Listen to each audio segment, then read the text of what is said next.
Here we use the Biot-Savart law to calculate the magnetic field due to a long straight wire. Now, first of all, taking a look at the wire and understanding the direction of the magnetic field. Remember, the Biot-Savart law says the magnetic field is dependent on dl, it's a vector along the length of the wire, cross r, which points to the position that we're measuring the magnetic field. So basically, dl cross r, okay, dl is in this direction right here, cross r, which points to the magnetic field. When we do a cross product of both of those, we find out that we must be perpendicular to the wire. Okay? Anytime you have a cross product, the result of the cross product is always at 90 degrees with respect to one of the vectors in the product. One of the vectors points along the wire. What is the only perpendicular direction to that wire? Well, it's in this yellow plane right here. So one consequence, of course, is that the magnetic field wraps around the wire. Okay? So if the current is going upward here, the magnetic field is going to wrap around it, and we can use our right hand, a different type of right hand rule, to show that the direction is going to be, okay, in this particular case, counterclockwise. All right? Now, the way this right hand rule works is we place our thumb in the direction of the current, and our fingers naturally wrap around the current in the direction that the magnetic field goes. Okay? So here is a visualization of what's going on. We can imagine grabbing onto this wire, having our thumb in the direction that the current is flowing. Hopefully we're not going to get shocked. We have good insulation there. And our fingers represent the direction that the magnetic field wraps around. Okay? So getting the direction of the magnetic field is really not that difficult. The current and the magnetic field are always perpendicular to one another. In a long straight wire, the magnetic field wraps around the wire.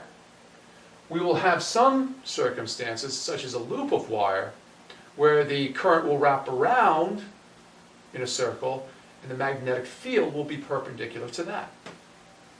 But again, here's the right-hand rule for current and magnetic field. If we did the same thing with current, wrapping that around in a circle, the magnetic field would go in the direction of the thumb, but here the thumb goes in the direction of the current. We'll see that later on for solenoids. Okay, Biot-Savart law. Again, we have a cross product right up here. This is a vector equation. We've got a vector here, a vector here, and a vector here. We want to reduce this to just a magnitude equation. We don't want to worry about the direction of the vector for the magnetic field, because we know already what direction that magnetic field is going. For this particular wire, the current is going this way, so the magnetic field is going to wrap around in this direction. So I know at this point P, the wrapping around has the magnetic field coming out of the board. There's no need to calculate, to do the cross product for getting the direction of the magnetic field. So I'll replace my cross product, okay?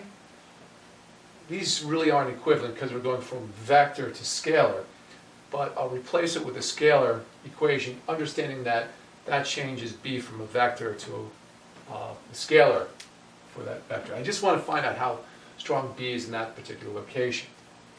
So here is my scalar version of Biot-Savart. Mu 0 over 4 pi. I'm going to integrate along the length of the wire. I, dl is in the same direction as dx. Okay, this wire is in the x direction. Sine theta is the angle between our r vector, okay, and the direction that the current is going. When we're at the origin, that's 90 degrees. As we go further and further away from the origin, that angle becomes smaller and smaller.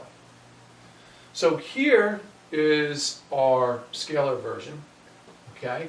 Now we're going to fill in some things. We know here that sine theta, okay, sine theta, we learned a long time ago, is opposite divided by hypotenuse. If this is theta right here, the opposite side of this right triangle right here okay, at the origin, at a little 90-degree angle here. The opposite side is represented by this large r, which is simply the distance between the wire and this point, okay? We use large r because that's supposed to represent the radius for this particular magnetic field. You could use d also, that's fine.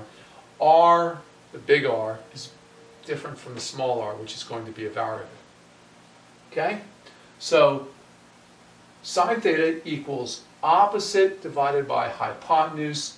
So, in that particular case, sine theta is going to be big R divided by little r. Okay, what else do we have in here? We have r squared on the bottom. R. Okay? R is going to depend on our position on this wire. Okay? On this side we have x, on this side we have big R. So small r, by the Pythagorean theorem, is square root of x squared plus r squared. So we'll make those two substitutions. Once again, little r, it's on a right-hand triangle. By the Pythagorean theorem, it's this side squared plus this side squared square root. That's right up here. Sine theta, as we said before, was big R divided by little r. Now little r is down here. And finally, we'll put this in to where r was. Remember, r squared's down here, so actually this r as r squared would be x squared plus r squared, no square root. And where sine theta was, we're going to replace that with this expression. Big R divided by the square root of the sum of the squares. Okay? So this thing right here goes down here, okay? That's simply x squared plus r squared, okay? R squared was squared down there. So it's just simply x squared plus r squared, but on top we had sine theta, which has this in its denominator. So it gets complicated. Whenever you have a number times its square root, it's actually raised to the 3/2. Okay? So actually, in this denominator, technically we have r cubed down there. Okay? And that gives us x squared plus r squared to the 3/2. R can be pushed, out of the integral. It's constant, doesn't really change. We have dx. We're going to integrate dx over this expression right here. When we do that, we get this expression right here. But I've also taken an extra liberty here. Played a little game with the symmetry right here. Notice instead of integrating from negative infinity to infinity, which would be this end to this end, okay? I've gone from 0 to infinity. And what I'm basically arguing here is, if this wire is symmetrical and it's infinite, the contribution on this side will be equal to the contribution on this side. You didn't see this, right? Look at the previous one. I had 4 pi here. Now if I multiply this whole thing by 2, arguing that I've got two sides that I put together, that changed the denominator from 4 pi to 2 pi.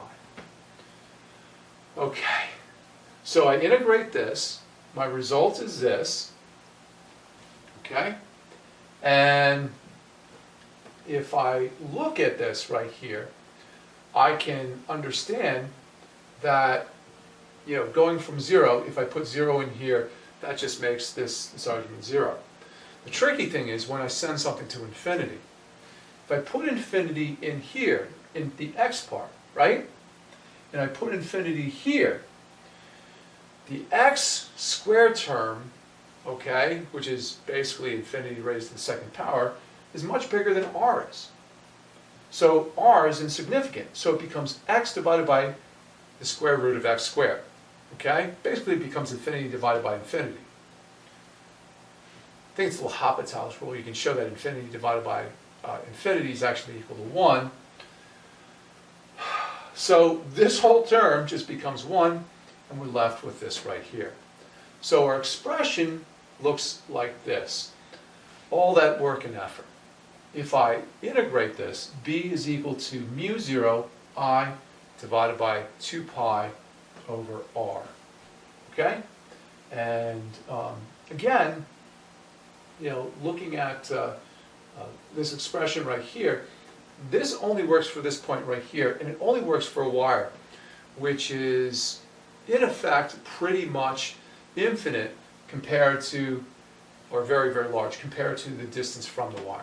Okay? Which is a good approximation for most wires. Okay? It's very infrequent that you'll just have a small segment of wire that you want to calculate the magnetic field around. So as long as R is bigger than the overall length of the wire, you'll get a pretty good approximation with this equation.